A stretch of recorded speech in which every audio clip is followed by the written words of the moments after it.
Hello everybody, in today's episode we will talk about on how to download YouTube videos for absolutely free. So the first thing you're going to need to do is go to the YouTube app and find the video you like to download. I'm going to download this video from this creator. Share out to him.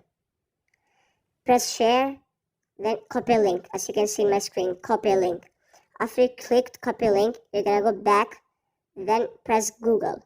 After you press Google, as I'm doing on your screen right now, just type save from net.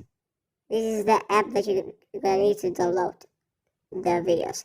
Press the first thing and enter the URL. As you can see in my screen, just paste the URL you copied.